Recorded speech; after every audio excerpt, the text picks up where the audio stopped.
कि अब ये मौका आ गया है जहां मोदी फिनिश है। और कई बार उनका नैरेटिव इतना शानदार चलते रहता है कि आम जन को कभी-कभी भय भी हो जाता है। क्या ठीक ठीक ये लोग कह रहे हैं।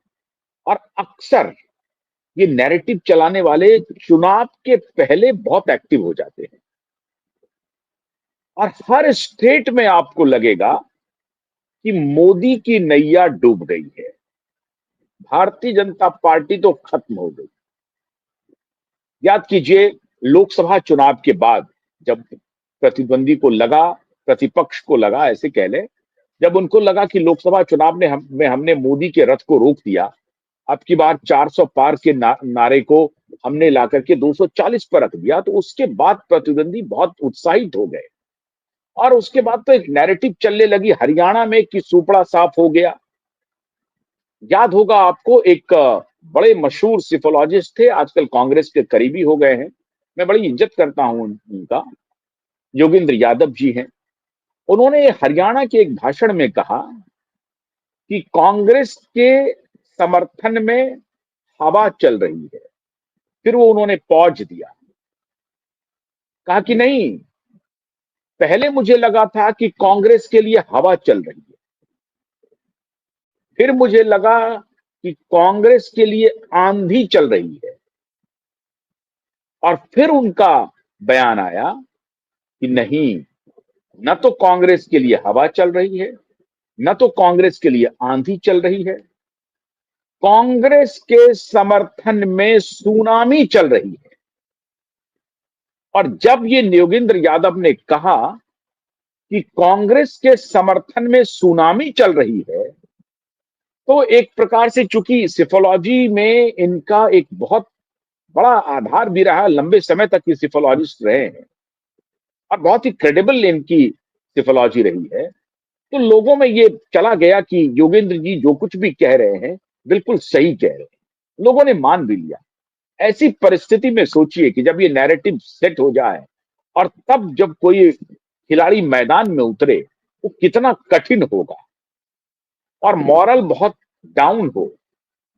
303 से 240 पे आ जाना, अपने तई सरकार, अपने बल पर जो 2 बार से सरकार बना रही थी पार्टी, वो इस बार सहायता से सरकार बनाई है। मतलब जिसको आप कहते हैं कि समर्थन, गठबंधन की सरकार हो गई ना। तो गठबंधन की सरकार वाले जो नेतृत्व है, उनको तो लगेगा कि साहब ये तो कह रहे हैं कि सुनामी आ रही है, अभी तक तो कह रहे थे हवा बह रही है, फिर आंधी, और उसके बाद कहा नहीं नहीं, ये दोनों नहीं, ना हवा है ना आंधी है, सुनामी है कांग्रेस के समर्थन में। हुआ ठीक इसके उल्टा। आज तक हरियाणा में भारतीय जनता पार्टी इस बहुमत से नहीं जीती थी जो हरियाणा में बीजेपी ने जीत दर्ज की, और वो भी तब जब अपना जो अलाय था इनका, जयंत की पार्टी का, अपने एलाय को तोड़ करके, जो चौटाला के परिवार के लोग थे उनको तोड़ करके अपने बल पर चुनाव लड़ा, मुख्यमंत्री को बदल करके 11th आवर में, और हरियाणा में जीत भूतो न भविष्यति हासिल की भाजपा ने। वही हुआ महाराष्ट्र में, वहां भी वही कहा गया कि बीजेपी तो खत्म हो गई, मुख्यमंत्री का वहां लड़ाई चल रहा था। लेकिन बीजेपी ने महाराष्ट्र में भी ऐतिहासिक विजय हासिल की। बिहार में भी वही नैरेटिव सेट करने की कोशिश की।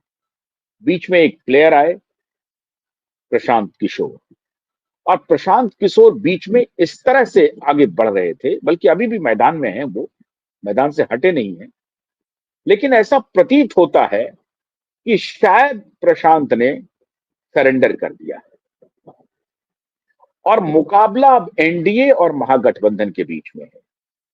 और महागठबंधन की हालत मित्रों ये है कि उनको किसी दुश्मन की जरूरत है ही नहीं। रहा सहा जो भी रही सही कसर थी, ये कांग्रेस के इतने बड़े नेता माननीय श्री राहुल गांधी जी ने पूरी कर दी।